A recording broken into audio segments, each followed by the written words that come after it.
Hey hi friends, welcome back to world plus entertainment. நம்ம இன்னைக்கு இந்த ட்ராமாவோட 7th எபிசோட் பார்த்துடலாம். அதை பார்க்குறதுக்கு முன்னாடி நம்மளோட சேனல் யாராச்சும் சப்ஸ்கிரைப் பண்ணாமல் பார்த்துட்டு இருந்தீங்கன்னா கண்டிப்பாக சப்ஸ்கிரைப் பண்ணி வச்சுக்கோங்க. அப்போ தான் நெக்ஸ்ட் வீடியோ வந்துட்டு உங்களுக்கு நோட்டிஃபிகேஷன் வரும்.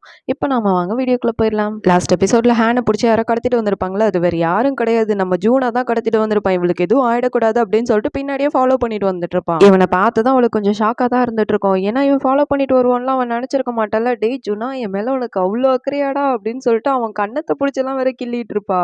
இவன் இந்த மாதிரிலாம் பண்ணும்போது அவனுக்கு அப்படியே ஒரு மாதிரி ஆயிரும். என்ன பண்ணிக்கிட்டு இருக்க அப்படின்னு சொல்லிட்டு தள்ளிலாம் விட்டுட்டு இருப்பான். ஆனா அவ கேட்கவே மாட்டான். அவனை பிடிச்சி இடிக்கிறது, எனக்கு தெரியும்டா உனக்கு என் மேல அவ்வளோ பாசம் அப்படின்னு சொல்லிட்டு வேற பேசிட்டு இருப்பான். அதுக்கப்புறம் இல்ல, என்னை வந்து ஒரு பொண்ணு மாதிரி ட்ரீட் பண்ணாத சரியா, என்னை பாஸ் மாதிரி ட்ரீட் பண்ண அப்படின்னு சொல்லிட்டு அவன் மூஞ்ச பிடிச்சி சொல்லிட்டு இருக்கும்போது கையை விடுறி அப்படின்னு சொல்லிட்டு தள்ளி வர விட்டுருவான். அகைன் அப்புறமா கேட்பான், நீ ஏன் இந்த மாதிரி யோனாவை சுத்தி சுத்தி வர அப்படின்னு சொல்லிட்டு. அதுக்கு அவ பதில் சொல்றதுக்குள்ள அந்த சூஜா இருக்கல்ல மாடி மேல நின்று நான் பேய பார்த்துட்டேன் அப்படின்னு சொல்லிட்டு அவன் பாட்டுக்கு வேற சுத்தி கத்திக்கிட்டு இருப்பான். அவனை பார்த்ததும் ஜுனா வந்துட்டு இங்க இருக்கிறது ரொம்ப டேஞ்சர் வா அப்படின்னு சொல்லிட்டு கையை பூச்சி வரை இழுத்துட்டு போகும்போதெல்லாம் அவனை வெட்டிடுவேண்டா குத்திடுவேண்டா அப்படின்னு சொல்லிட்டு கத்திக்கிட்டே தான் போயிட்டு இருப்பா. அவ இங்க இருந்து போயிட்டு ஹேனோட சமாதிக்கு தான் போயிருப்பாங்க. ஜுனா வந்துட்டு பூவெல்லாம் வாங்கிட்டு போயிருப்பான். அதுக்கப்புறம் இவன் ரொம்ப ஃபீல் பண்றத பார்த்துட்டு இந்த ஹேன் சொல்லுவான், இந்த மாதிரி அன்னைக்கு நடந்தது பியூர்லி ஆக்சிடென்ட், அதுக்கு நீயும் வந்து எந்த விதத்திலும் பொறுப்பு கிடையாது, நீ அதை நினைச்சு கில்ட் ஆகாத அப்படின்னு சொல்லும்போது அதுக்கு அவன் சொல்லுவான், அவர் வந்து எங்க கூட ஃபேமிலி மாதிரி இருந்துட்டாரு, அவரோட அஸ்தியை வந்து கடல்ல கரைக்கிறான் அப்படின்னு சொல்லிட்டு பிளான் பண்ணோம், ஆனா அங்க அவரை தனியா விட்டுருவோம்னு சொல்லிட்டு ரொம்ப பயந்துட்டேன், அதனால அதை கூட என்னால பண்ண முடியல அப்படின்னு சொல்லிட்டு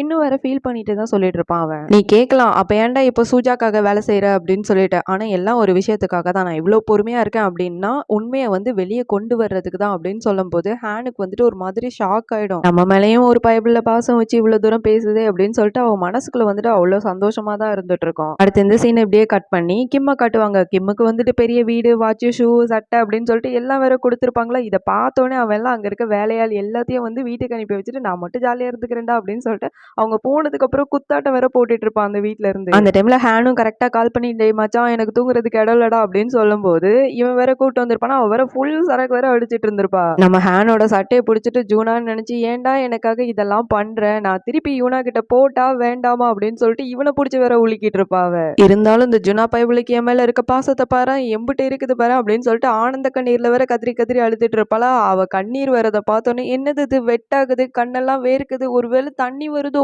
மழை வருதோ அப்படின்னு சொல்லிட்டு அந்த தண்ணியை வேற காட்டிட்டு கிம் கிட்டே வேற கேள்வி கேட்டுட்டு இருக்கோம். அது இவ வேற அழுகுறத பார்த்தோன்னே கிம் இல்ல ரவிடி எல்லாம் அழக்கூடாது அப்படின்னு சொல்லிட்டு கண்ணீர் எல்லாம் தொடச்சு வந்துட்டு இருப்பானே, அவ வேற கிட்டே வந்துட்டு இருப்பாளே, மரியாதை ஓடி போயிடு, பாவம் பார்த்து தொடச்சு விட்டா என்ன என்கிட்டே வர அப்படின்னு சொல்லிட்டு பிடிச்சி தள்ளி விட்டுருவான். அப்புறம் அப்படியே அங்க 2 பேரும் தூங்கிடுவாங்க. அதுக்கப்புறம் மார்னிங்ல கிம் வந்துட்டு செம்மையா கிளம்பி ஆஃபீஸ்க்கு வந்துட்டு இருப்பானா, அவனை பார்த்தோன்னே எல்லா கேர்ள்ஸும் வந்து விழுந்து விழுந்து சைட் வச்சுட்டு இருப்பாங்க. கிம்மோட பர்சனல் செக்யூரிட்டி யாரோ வந்துட்டு மெட்டர்னிட்டி லீவ்ல வந்துட்டு போறாங்களாம், அதனால அந்த பொசிஷனுக்கு யாரு வர போறாங்களோ கொடுத்து வச்சவங்க அப்படின்னு சொல்லிட்டு கேர்ள்ஸுக்குள்ளே வந்துட்டு ஒரு மாதிரி பேசிட்டு இருப்பாங்க. அப்புறமா கிம் வந்துட்டு இந்த சீனியர் இருக்கார்ல, அவரு வந்துட்டு காஃபி எடுத்துட்டு வர சொல்லுவாரு. அவர் வேற தூக்கிட்டு வரும்போது கையெல்லாம் வேற நடுங்கிட்டு இருக்கும். காலம் போன காலத்துல இந்த காஃபி எல்லாம் தூக்க விடுறானே அப்படின்னு சொல்லிட்டு புலம்பிட்டே தான் வந்துட்டு இருப்பாரு. எப்படியோ கிம் கிட்ட வந்து கொடுத்துருவாரு. அவன் வேற சொல்லுவான், இந்த மாதிரி உங்களை காஃபி எல்லாம் தூக்க விடுறேன்னு சொல்லிட்டு நீங்க கஷ்டப்படலையே அப்படின்னு சொல்லும்போது அதுக்கு அவர் சொல்லுவாரு, அதெல்லாம் என் கடமை சார் அப்படின்னு சொல்லும்போது, சரி கடமையெல்லாம் ஓரமா வை, தள்ளு, அங்க இருக்க கேர்ள்ஸ் எல்லாம் என்ன சைட் அடிக்க முடியலன்னு ஃபீல் பண்றாங்க அப்படின்னு சொல்லிட்டு தள்ளி வேற விட்டுட்டு இருப்பாரு. ஓ இதுக்கு தான் இங்க இவன் கிளாஸ் டோர் வச்சானா அப்படின்னு புலம்பிட்டே வேற தள்ளிட்டு இருப்பாரு. இந்த மாதிரி வந்து ஜாலியா வேலை பார்க்கறதுனால சேல்ஸ் எவ்வளோ இன்க்ரீஸ் ஆகும் தெரியுமா, அதுவும் இல்லாம என்கிட்ட ஒரு பிளான் இருக்கு, மாடல் எல்லாம் இறக்கி அவங்களுக்கு மாடலிங் ட்ரெஸ் எல்லாம் போட்டு இங்கிட்ட அங்கிட்ட அலைய விட போறேன் அப்படின்னு சொல்லும்போது சூப்பர் சார் அப்படின்னு சொல்லிட்டு அந்த சீனியரும் வேற சொல்லிட்டு இருப்பாரு. நம்ம கிம் வந்துட்டு கேட்பான், கொஞ்ச நாள் ஃபேஷன் தெரியுமையா உனக்கு, இந்த மாதிரி மூஞ்ச கொஞ்சம் கிட்ட எடுத்துருவான், ஏன் கொஞ்ச நாள் ஃபேஷனபிளா இருக்குதான்னு பார்க்கலாம் அப்படின்னு சொல்லிட்டு கண்ணை கொஞ்சம் மடக்கி வச்சுட்டு இந்த மாதிரி இருந்தா ரொம்ப அழகா இருப்பேன், இந்த மாதிரி வச்சா உனக்கு கண்ணு தெரியுதா அப்படின்னு சொல்லும்போது தான் தெரியும் சார், எப்ப கண்ணு தெரியல அப்பதான் நீ மாடல் ஆவ அப்படின்னு சொல்லிட்டு அவனையும் வேற குழப்பி விட்டுட்டு இருப்பாரு. ஆல்ரெடி அந்த சீனியரை பிடிச்சி டார்ச்சர் பண்ணிட்டு இருப்பாரு. இப்போ எனக்கு ஐஸ் காஃபி குடிக்கணும் போல இருக்கு, போய் எடுத்துட்டு வரியா அப்படின்னு சொல்லிட்டு இன்னும் வேற டார்ச்சர் பண்ணிட்டு இருப்பாரு. அந்த டைம்ல தான் கரெக்டா நம்ம ஹேனும் வந்துட்டு உள்ள வந்துட்டு இருப்பா. இவளை பார்த்தோன்னே அந்த சீனியர்ல ஒரு ரூமுக்கே பொண்ணுங்கள்லாம் கூட்டிட்டு வரானா அப்படின்னு சொல்லிட்டு ஷாக் ஆகி பார்த்துட்டு அடுத்த நிமிஷமே இந்த ஸ்பை வேலையை ஆரம்பிச்சு அந்த சாக்கிட்ட எல்லாத்தையும் போய் சொல்லிட்டு இருப்பாரு.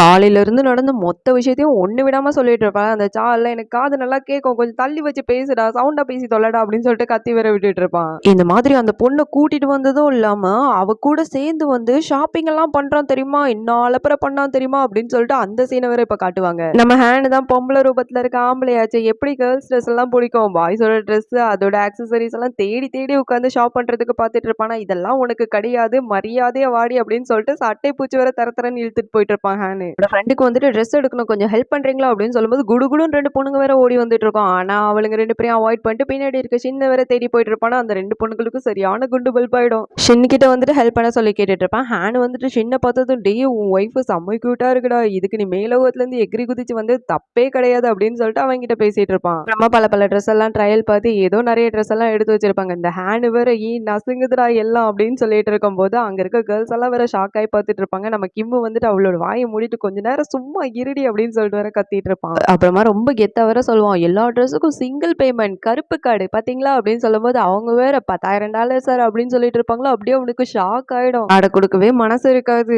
காடை வேற கொடுக்காம கையிலே புடிச்சிட்டு இருப்பானா. அந்த லேடியும் வந்து புடுங்கிறதுக்கு ட்ரை பண்ணுவாங்க. அதுக்கப்புறமா நம்ம ஹேனு தான் வந்துட்டு கொடுத்து தொலை, அதான் ஒத்து தொலைஞ்சிட்டியே அப்படின்னு சொல்லிட்டு அவங்ககிட்ட வேற கொடுத்துட்டு இருப்பாங்க. கிம்மும் வந்துட்டு மனசுக்குள்ளே அது என் 1 மாசம் சம்பளம்டா, ஏன்டா இப்படி பண்றீங்க அப்படின்னு சொல்லிட்டு மனசுக்குள்ளே நினைச்சப்போ அதுக்கப்புறம் இப்ப நம்ம ஸ்டோர் மேனேஜர் சேர்மனோட புள்ள இதெல்லாம் கொடுக்கறது இல்ல, தப்பே இல்லை அப்படின்னு சொல்லிட்டு அவனே வந்துட்டு சமாதானப்படுத்திப்பான். இதெல்லாம் பார்த்துட்டு அந்த ஷின்னு வந்துட்டு இம்பிட்டு காசு வச்சிருக்கான், ஆனா நம்மள பிடிச்சதுக்கு டார்ச்சர் பண்றான் அப்படின்னு சொல்லிட்டு உள்ளுக்குள்ளே வேற புலம்பிட்டு இருக்கோம். எல்லா ட்ரெஸ்ஸையும் வாங்கிட்டு போயிட்டு இருக்கும்போது இந்த ஹேனோட வாக்க பாருங்களேன். இதை பார்த்தோன்னே கிம்மு ஓடி வந்துட்டு, அடியே பொம்பளை மாதிரி நடந்து ஏன்டி இப்படி கேங்ஸ்டர் மாதிரி நடந்து என் உயிரை வாங்குற அப்படின்னு சொல்லிட்டு கிம்மே வந்து ஒரு போஸ்ல வந்துட்டு நிக்க சொல்லுவான். இப்படிதான் கேர்ள்ஸ் எல்லாம் நிப்பாங்கன்னு சொல்லிட்டு அவன் ஒரு மாதிரி அழகா நிப்பான். ஆனா இவன் ஏதோ வந்துட்டு சரியான காமெடியா வேற நின்றுட்டு இருப்பா. பேக் ஒரு பக்கம் மூஞ்சி ஒரு பக்கம் அப்படின்னு சொல்லிட்டு வேற போயிட்டு இருக்கான். அதுக்கப்புறம் வந்துட்டு சொல்லுவான், உன் ஒய்ஃபை நான் எங்கேயோ பார்த்துருக்கேன்டா அப்படின்னு சொல்லும்போது, எங்க பார்த்துருக்க அப்படின்னு சொல்லிட்டு கிம் கேட்பானா.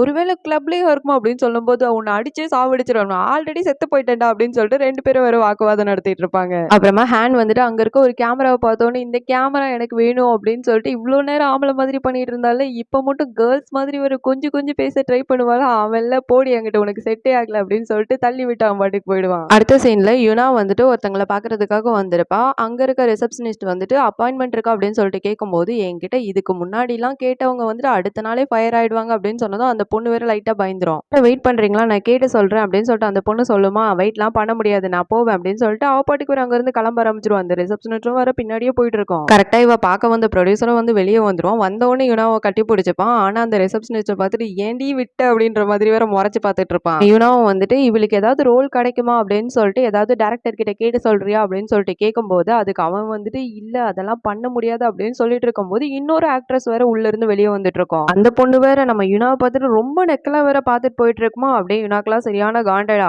போனதுமே யுனா வந்துட்டு அந்த ப்ரொடியூசரோட சட்டையை பிடிச்சி அப்படி தரத்தரன்னு வேற உள்ள இழுத்துட்டு போயிட்டு இருப்பா. இங்க பாரு, உன்னைய கெஞ்சி கேட்கிறேன், எனக்கு அம்மா ரோலு, பாட்டி ரோலு, சித்தி ரோலு எந்த ரோலா இருந்தாலும் பரவாயில்ல கூட, நான் நடிக்கிறேன் அப்படின்ற மாதிரி வரை கேட்டுட்டு இருப்பா. அதுக்கு அந்த ப்ரொடியூசரும் வந்துட்டு, இங்க பாருங்க, ரோல் கிடைக்காது எதுக்குமே நாங்க காரணம் கிடையாது, சுஜின் இண்டஸ்ட்ரியில இருந்து தான் உனக்கு எந்த ஒரு ரோலுமே கொடுக்க கூடாதுன்னு சொல்லிட்டு எங்க எல்லாரையும் ப்ரெஷர் பண்ணி வச்சிருக்காங்க அப்படின்னு சொல்லிட்டு எல்லாத்துக்கும் காரணம் சா அப்படின்ற மாதிரி தான் சொல்லிட்டு இருப்பான். இது கேட்டதும் யுனாக்குள்ள சரியான காண்டாயிட்டு இருக்கும். மொத்த கோவத்தையும் அவன் மூஞ்சுக்கு முன்னாடி வேற காமிச்சிட்டு இருப்பான். அவன் வேற அலறிட்டு இருப்பான், ஐயோ ஏதாவது பண்ணிடுவாளோ அப்படின்னு சொல்லிட்டு. அந்த டைம்ல அவளுக்கு ஒரு டைரக்டர் கால் பண்ணிட்டு இருப்பாங்க. இதான் டைம் அப்படின்னு சொல்லிட்டு அந்த ப்ரொடியூசர் வேற எஸ்ஸாக ஓடிட்டு இருப்பானே, நம்ம ஜூனால இருறா எங்க போற அப்படின்னு சொல்லிட்டு கேட்டு போட்டு வேற தடுத்துட்டு இருப்பான். ஏதோ ஒரு டைரக்டர் வந்துட்டு யுனாவை மீட் பண்றதுக்காக கூப்பிடுவாங்க. யுனா வந்து டைம் இல்லாத மாதிரி நடிக்கும், ஆனாலும் வந்து அவன் வரேன் சார் அப்படின்னு சொல்லிட்டு ஒத்துக்கும். பக்கம் இந்த ஸ்பையோட வேலை இன்னும் முடியல, இவ்வளோ அட்டூழியம் பண்ணதும் இல்லாம சார் ஒரு வித்தியாசமான ஒரு விஷயத்த பண்ண சொல்றான் சார், மொத்த பேரும் ஒன்னாதான் ஒண்ணுக்கு போகணும்னு சொல்றான் சார் அப்படின்னு சொல்லிட்டு அந்த சீனை வேற காட்டுவாங்க. ஏண்டா இப்படி டார்ச்சர் பண்ற அப்படின்ற மாதிரி அந்த சீனியர் வந்து கிம்மி கிட்ட கேட்டிருப்பாரு. அப்பதான் ஒத்துமே எல்லாரும் வேலை செய்ய முடியும், எல்லாரும் போங்க அப்படின்னு சொல்லிட்டு 1 2 3 வேற சொல்லிட்டு இருப்பான் அவன். இதெல்லாம் கேட்ட சா வந்துட்டு, ஐயோ இவன் என்ன ரகம்னே தெரியலையேடா, சரி பார்க்கலாம், என்னதான் இருந்தாலும் வந்து நம்ம கிட்ட மோத முடியுமா அப்படின்னு சொல்லிட்டு கெத்தா வேற டைலாக் எல்லாம் வேற பேசிட்டு இருப்பான். அடுத்து வந்துட்டு போர்ட் மீட்டிங் நடக்கும். அங்க வேற வாயை பிதிக்கிட்டு தான் எல்லாரும் முன்னாடியே உட்காந்துட்டு இருப்பான் இந்த கிம். அங்க வந்து மின்ன உட்காந்துருப்பானா, டே மின்ன நீ என்னடா பண்றீங்க அப்படின்னு சொல்லிட்டு கேட்கும்போது அந்த சீனியர் சொல்லுவாரு, இந்த மாதிரி லாஸ்ட் வீக் தான் ப்ரொமோட் ஆனா, மேனேஜர் ஆயிட்டான் அப்படின்ற மாதிரி சொல்லும்போது, அப்ப நீயும் சீனியரும் ஒரே பொசிஷன்ல அப்படின்னு சொல்லிட்டு கங்க்ராச்சுலேஷன் சொல்லிட்டு இருப்பான். அப்புறமா கிம் வந்துட்டு எல்லாரையும் கூப்பிட்டு வச்சு உட்கார வச்சதுக்கான ரீசனை சொல்லிட்டு இருப்பான். இந்த மாதிரி வந்து நம்ம கிம்மோட சாவு வந்து சூசைடா இல்லைன்னா வேற எப்படி செத்து போனான்னு சொல்லிட்டு கண்டுபிடிக்கணும் அப்படின்னு சொல்லும்போது இந்த சால்ல ஒரு மாதிரி ஆயிடுவோம், என்ன சொல்ல போறான் அப்படின்னு சொல்லிட்டு கூர்ந்து வேற உட்காந்து கவனிச்சிட்டு இருப்பான். இவன் வேற பக்கமா வேற கதையெல்லாம் வேற விட்டுட்டு இருப்பானா. இதை பார்த்தோன்னே அந்த சீனியர் கேட்பாரு, இல்ல சார் இப்ப நமக்கு வந்துட்டு சேல்ஸ் இன்க்ரீஸ் பண்றதுதான் ஃபர்ஸ்ட் வேலை, அதை பண்ணாம இப்ப இதுக்கு நம்ம இந்த கதையில வந்துட்டு இறங்கணும் அப்படின்னு சொல்லிட்டு கேட்கும்போது அதுக்கு கிம் சொல்லுவான், இப்போ நம்ம கம்பெனில இருக்க பெரிய பிளாக் மார்க்கே இந்த மாதிரி வந்து கிம் சூசைட் பண்ணி செத்து போயிட்டான்னு சொல்லிட்டு அந்த பிளாக் மார்க்கை நவுத்துனா தானே நம்மளோட சேல்ஸ் வந்துட்டு இன்க்ரீஸ் ஆகும் அப்படின்னு சொல்லிட்டு எல்லாருக்கிட்டே கேட்கும்போது அங்க இருக்க எல்லாருமே வந்து டென்ஷன் ஆகி தான் கத்திட்டு இருப்பாங்க. இது வந்து தேவையில்லாத நேர வேஸ்ட் தான், இதுலலாம் எங்களுக்கு டைம் வேஸ்ட் பண்றதுக்கு இஷ்டமே கிடையாது அப்படின்னு சொல்லிட்டு எல்லாருமே பதில் சொல்லிட்டு இருப்பாங்க. ஆனா கிம் வந்துட்டு நேரா சா கிட்ட மட்டும் தான் கேட்டுட்டு இருப்பான். சா வந்துட்டு சொல்லுவான், அதுக்கு நீ வந்து அது சூசைட் இல்ல அப்படின்னு நிரூபிக்கணும்னா உங்ககிட்ட நிறைய ஆதாரம் இருக்கணும்ல அப்படின்னு சொல்லிட்டு கேட்கும்போது அவன் வந்து ஆமா இருக்கு அப்படின்னு சொல்லுவான். சரி ஓகே காமி நம்ம பார்க்கலாம் அப்படின்னு சொல்லிட்டு போட்டு விட சொல்லியிருப்பான். கிம் வந்து அன்னைக்கு நைட்டு சாய் அப்படின்னு சொல்லிட்டு ஒருத்தர் மீட் பண்ணி தானே பேசியிருந்திருப்பாரு. அந்த சாய் கிட்ட வந்துட்டு வீடியோ எடுத்திருப்பாங்க. அன்னைக்கு கிம் வந்து அந்த டீலுக்காக அவ்வளோ தூரம் ஓடி வந்துட்டு இருந்தாரு. அவ்வளோ பேஷனட்டான ஆள் வந்துட்டு சூசைட் பண்ணி செத்து போயிட்டாரு அப்படின்னு சொல்லிட்டு என்னால நம்பவே முடியாது. அது கண்டிப்பா சூசைடா இருக்காது அப்படின்னு சொல்லிட்டு கிம்முக்கு சப்போர்ட் பண்ணி தான் அவர் பேசியிருந்திருப்பாரு. அதுவும் இல்லாம கிம்மோட ஒர்க் எல்லாம் நல்லா பாராட்டி தான் பேசியிருந்திருப்பாரு. இதுக்கிடையில இந்த சா வந்துட்டு பக்கத்துல இருக்கவங்கிட்ட இந்த மாதிரி ஷின்ன வந்து தண்ணி எடுத்துட்டு வர சொல்லிங்க அப்படின்ற மாதிரி அவர் பேசி அனுப்பியிருப்பான். செத்த அன்னைக்கு வந்துட்டு ஒரு டாக்ஸில தான் வந்திருப்பான். அந்த டாக்ஸி டிரைவர்கிட்டயும் பேசும்போது கண்டிப்பா அவர் அன்னைக்கு சூசைட் பண்ணியிருக்க மாட்டாருன்னு சொல்லிட்டு அவர் சொல்லியிருப்பாரு. அதுக்கப்புறம் ஒருத்தங்கிட்ட வந்து பேட்டி எடுக்க போகும்போது அவன் வேற என்கிட்ட எல்லாம் ஒண்ணும் கிடையாது, நான் எதுவும் சொல்ல மாட்டேன் அப்படின்னு சொல்லிட்டு மறுத்திருப்பான் எதுவும் இன்ஃபர்மேஷன் கொடுக்கறதுக்கு. இவன் இந்த மாதிரி பண்ண உடனே கிம் வந்துட்டு இவன் ஏன் இன்ஃபர்மேஷன் கொடுக்க மாட்டேன்னு சொன்னான், அதுவும் இல்லாம ஒரு வார்த்தை வேற விட்டான், இந்த மாதிரி அவன் கீழே விழுந்ததுக்கு அப்புறம் தான் நான் போய் எட்டி பார்த்தேன்னு சொல்லிட்டு அதை நம்ம நோட் பண்ண வேண்டியது இருக்கு அப்படின்னு சொல்லிட்டு